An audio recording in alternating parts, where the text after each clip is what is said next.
Hi, so the other week I made a video about making this art catalogue and I thought it might be interesting for any other artists or photographers even, just to go through the process of how I made this and in particular used AI to make it a lot easier. By the way, my name's Kenton. If you haven't watched any of my videos before, I do painting videos and go out and about in Northumberland trying to capture some of the scenery. If it's the first time you've found me, thanks for coming. If you've been and watched my videos before, welcome back. Over the last few months I've been working and making a load of paintings. I've done about 30 or 40 different paintings over the winter period, all in the studio, and some of them are still drying. There's lots of oils and acrylics and things, so I had this huge collection of paintings that are going to be going into shops and galleries, and then further on to exhibitions and things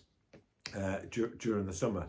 But I wanted to have everything all in one place so I could take that along, because I can't take everything with me when I'm doing these exhibitions. So I wanted to put everything all in one place. The thought of sitting down and kind of cataloguing everything and writing a description really didn't appeal to us because I'm too lazy. I want to try and use a way of doing it, or trying to use AI to make the whole process a lot easier. So this is what I did, and hopefully it might be useful for you if you are in the process of making an art catalogue, or even like a photography catalogue or something like that. I went into the studio and like I said, I've got a lot of paintings. They're all stacked against the wall, all drying, waiting to be framed, and this sort of thing. There's a number of different ways of doing this. I use an iPhone, so on the Notes app you can add a voice recording to your note, and the voice recording then transcribes into what you're saying. So I simply just went into the studio, picked each painting up, so there's a painting there, and just waffled on for 20 minutes like I often do. So measured it and just said, right, next painting, this is oil on board. Can you see that? Right, oil on board, and it is 25 centimeters by 19 centimeters. There we go, oil on board. And the reason I painted this, and then I would just give a little description, so it was a memory somewhere that I've been. So this particular painting, so there you have, you've got all of these paintings. Then I had a voice note which was I don't know, 25 minutes long, and there was 25 or 30 paintings, all been listed, measured them, gave a brief description. Then I had the transcription of that text. I got that transcription and threw it into ChatGPT, and ChatGPT knew exactly what I was doing. I didn't even say the word art catalogue. It just I put this transcription in, and it said, looks like you're making an art catalogue, do you want to have some help with that? And I also added photographs of all these art pieces to the same chat window in ChatGPT, and it kind of analysed and worked out which description matched which photograph, flowered it up a little bit, so made it a little bit more poetic, some of the words that I might not have come up with, and it kind of did all the work for me, well, to a degree. What the painting was, the size, the medium, what it was and what it was painted on, and then a description of each painting, and that then made it into a nice little list. And then it was just simply a case of putting that, allocating that, and then using PhotoBook printing service just to copy and paste those descriptions into alongside the relevant photograph. So and that's how I did it. The whole process took, I don't know, maybe a few hours, something like that, but it was so much easier than sitting down and typing, and then you sort of get into, writer's block. And it's actually quite difficult talking about your own stuff sometimes, or typing about it. So sometimes talking about it is a lot easier, because you can sort of describe, this is why I was at Bamborough Beach for example, in Northumberland, and this group of houses caught my eye, and I was inspired to paint it because the sunlight was coming from the left and lighting up the dunes or whatever, it doesn't matter. But it made it so much easier because I could kind of talk about it and then get it transcribed. I would say let's have a little look through the book. I can talk through the pictures that are in here.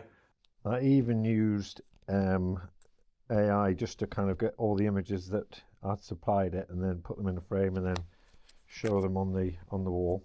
I mean, whether you use this for what I've said, you know, like art exhibitions, or for taking around to galleries and things like that, but to showing your prospective work, you know, it's definitely a useful exercise to do. And you know what it's like, you know, over the years when you produce so many pieces of work, and then you sell them, or you know, and they find new homes, and then it's just nice to have it as a physical record. So this, I would say, is the winter 24-25 catalogue. This is everything that I've done so far this year. The reason that I did this particular painting is because, you know, the Northumberland where I live is full of these fantastic honeypot locations, such as Bamborough, Castle Warkworth, you know, the Cheviots. You've got all these amazing places, but the northeast has got, you know, a long standing industrial history, especially with the coal mines, things like that. So I wanted to kind of just hark back a little bit to what made some of these areas, or what used to sustain these areas, or in fact why these villages and why these, and this is not just Northumberland, obviously it's all through the country, but why these villages even exist. They didn't exist until they were digging up the coal, and that's why they're there. So I just wanted to kind of include that. This is actually when the mine was closed after a few years, but I added just a couple of little workers there.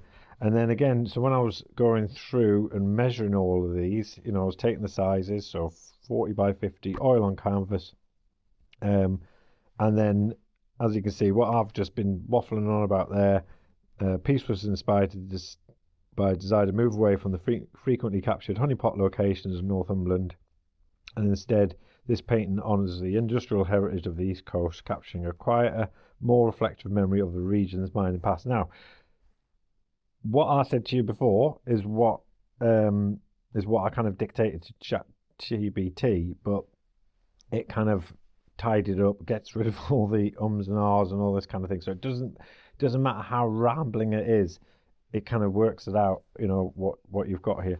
This one was painted from basically just from memory. This is based on the hills up near Rothbury in Northumberland. Just some cornfields, just a nice quiet little study. Again, another painting, and I was describing when I was measuring these and dictating this, you know, what it was. You know, this was again a one that I did from memory. I had done a little recce up to Howick in Northumberland, where the bathing house is, right on the coast. And this was I did a sketch when I was there, I think, and I had the intention of sort of getting out the notes and maybe working on photograph, but I did this purely from memory, and it kind of just works. Sometimes it's nice just to paint from your memory. You know, you were there, this is what you felt, and it's not completely architecturally correct. There's a few bits and pieces missing. People who know this scene will know that it's not exactly spot on, but it doesn't matter. It's just, that's what I felt, and that's what I saw when I was there.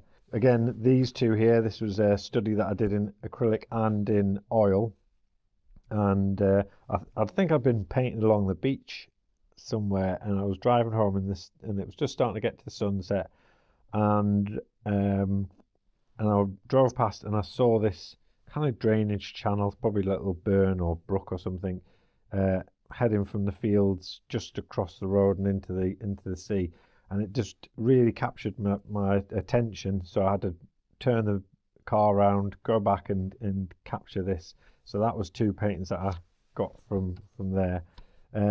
These two, again, are just from memory.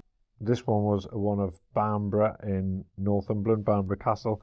Quite often it's painted from the north side looking south, so this was just where it's, as you walk from Sea Houses to Bamborough and you go sort of around a headland or a little bit of coast, you see the castle just starting to creep into view, and that's what I wanted to capture there. And then I put Lindisfarne in the distance as well.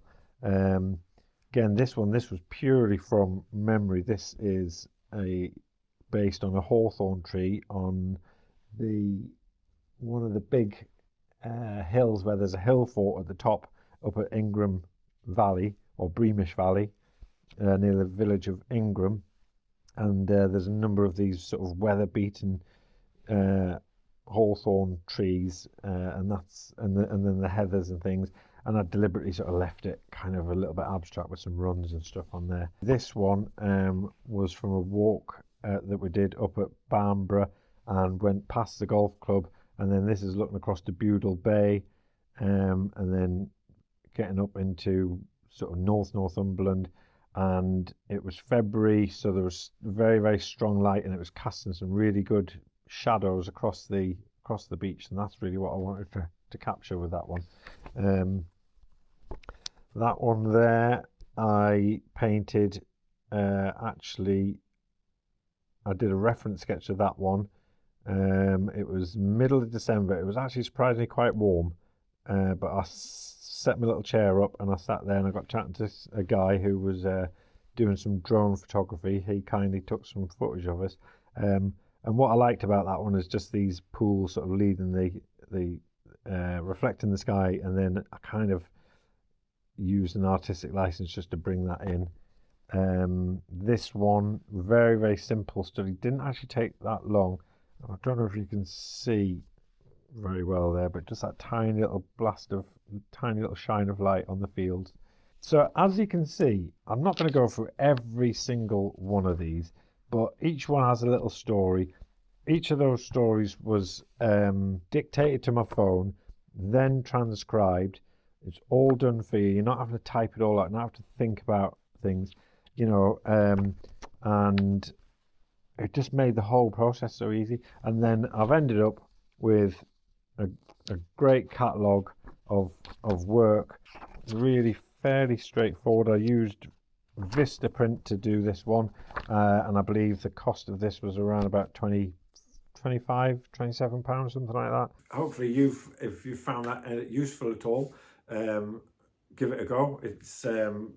It's worth doing. It means you've got then a book that you can show galleries or clients, or if you're taking it to trade shows or exhibitions, things like this, you've got everything all in one place. That is the process there. That's how I produce this little art catalogue. Hope you found that useful, and we'll see you next time. Thanks. Oh, don't forget, if you did like it and you found it useful, give it a thumbs up and maybe subscribe for more content like this as well. Anyway, thanks for watching. Bye.